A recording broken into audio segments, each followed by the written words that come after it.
Hello, everyone. My name is Sarva Vora, and this is my informative speech on how evolution's hand puppets in modern society.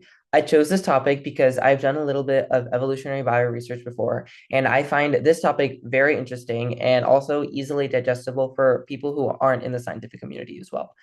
Um, to simplify, this is basically about how our Stone Age brains evolved for and how they take form in a space age world.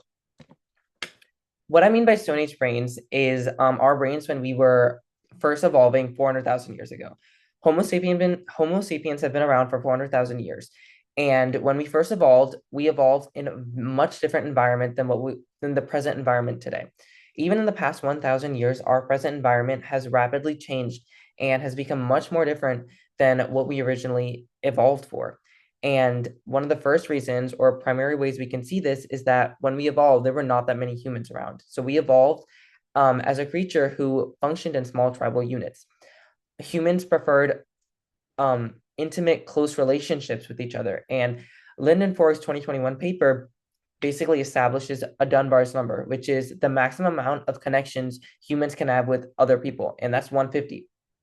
However, today, our social network is over 8 billion people strong. And when the average Instagram following list is triple Dunbar's number easily, that has effects on our psychology. We were not evolved to know this many people. And when we have these half relationships with so many different people, we tend to feel lost. And this may be an answer for the epidemic of loneliness that new modern generations are facing. Speaking of emotions, this leads me to our next point, which is our development of our life purpose.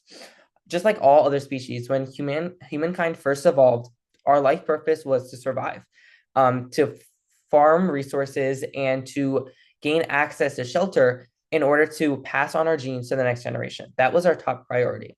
However, today, our life purpose as a society is to find our individual reasons for living, which is happiness.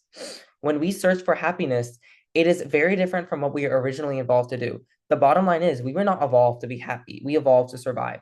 And in a modern society that continually places emphasis on searching for this happiness, it is a big disparity from even 300 years ago. In fact, we only made the switch to searching for happiness in the 17th century.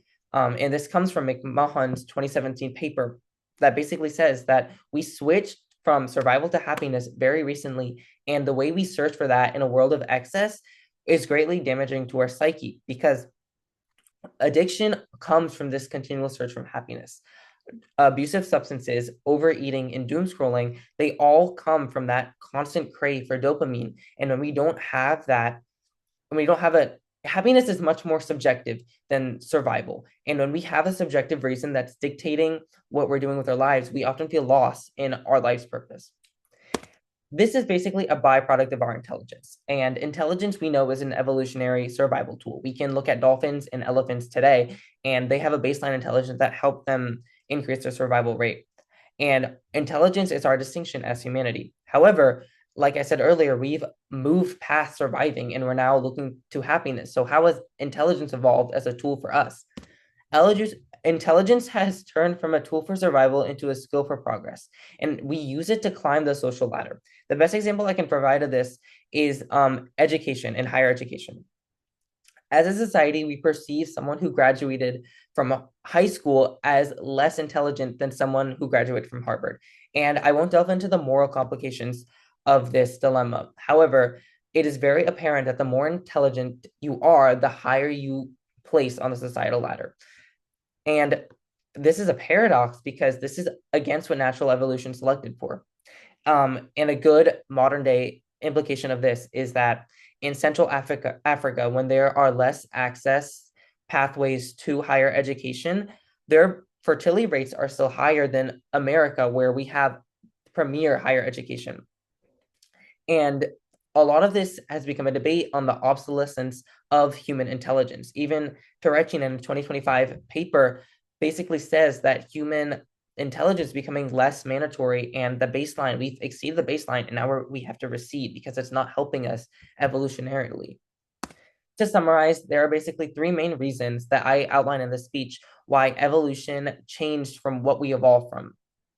We evolved for small social groups, we evolved to survive, and we evolved to use intelligence as a survival tool. And now that we've changed from each one of those, the way we function in modern society also changed and is influenced by what we originally evolved for. Are we dictated by evolution's past, and are we dictated by what evolution controlled us to do, or do we have some free will in the way we process? And as we move away from that evolution, are we becoming more human or less human? There are all a lot of thought-provoking questions around this field, and evolutionary psychology is basically this whole dilemma. Thank you for listening to my speech. If you have any questions, email me. I think this is something I'm very passionate about, and I would love to answer any questions to the best of my ability. Thank you.